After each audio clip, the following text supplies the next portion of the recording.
ప్రభునందు ప్రియులకు యేసుక్రీస్తు నామములో శుభములు తెలియచేస్తున్నాం. ఈ దినం హెబ్రోన్ క్యాలెండర్ వాగ్దానము. యెహోవా మీ ముందర నడుచును, ఇశ్రాయేలు దేవుడు మీ సైన్యపు వెనుకటి భాగమును కావలి కాయును. యెషయా 52:12.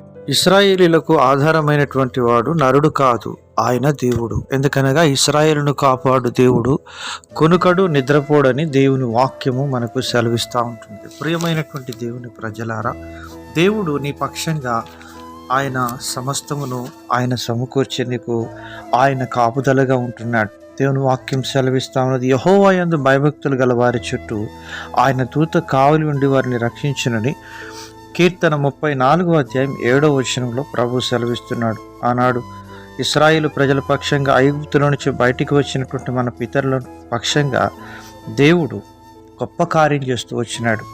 నిర్గమాకాండం 13:21 వారు పగలు రాత్రి ప్రయాణం చేయనట్లుగా యెహోవా త్రోవల వారిని నడిపించుటకై పగటివేళ మేఘస్తంభంలోను వారికి వెలిగించుటకు రాత్రివేళ అగ్నిస్తంభంలో నుండి వారికి ముందుగా నడుచుచూ వచ్చాను. ఆయన పగటివేళ మేఘస్తంభమునైనను రాత్రివేళ అగ్నిస్తంభమునైనను ప్రజల ఎదుట నుండి తొలగింపలేదని దేవుడు సెలవిస్తున్నాడు. ప్రియమైనటువంటి దేవుని ప్రజలారా, ఆనాడు ఈనాడు ఏనాడైనా దేవుడు మన పక్షంగా ఆయన గొప్ప కార్యం చేసేదానికి సిద్ధంగా ఉంటున్నాడు.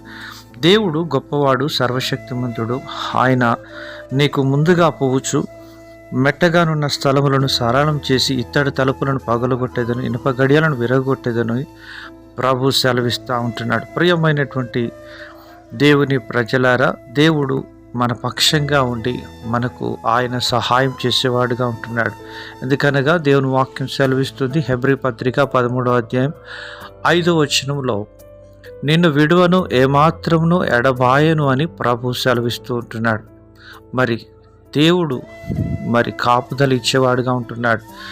మరి యెహోవా కాపు కాయని ఎడల దాని కాపు కాయువాని ప్రయాసము వ్యర్థమే అని ప్రభు సెలవిస్తున్నాడు. ప్రియమైనటువంటి దేవుని ప్రజలారా, మనము మన జీవితంలో ఎన్ని జాగ్రత్తలు తీసుకున్నా, ఎన్ని భద్రతలు తీసుకున్నా, దేవుని కృప మనపై లేకపోతే మనము నిష్ప్రయోజకులమే. దేవుడు నీ పక్షంగా తన కృపను విస్తరింపచేసి తన సంకల్పాన్ని ఎడల నెరవేర్చుకోవాలని దేవుడు కోరుతూ ఉన్నాడు.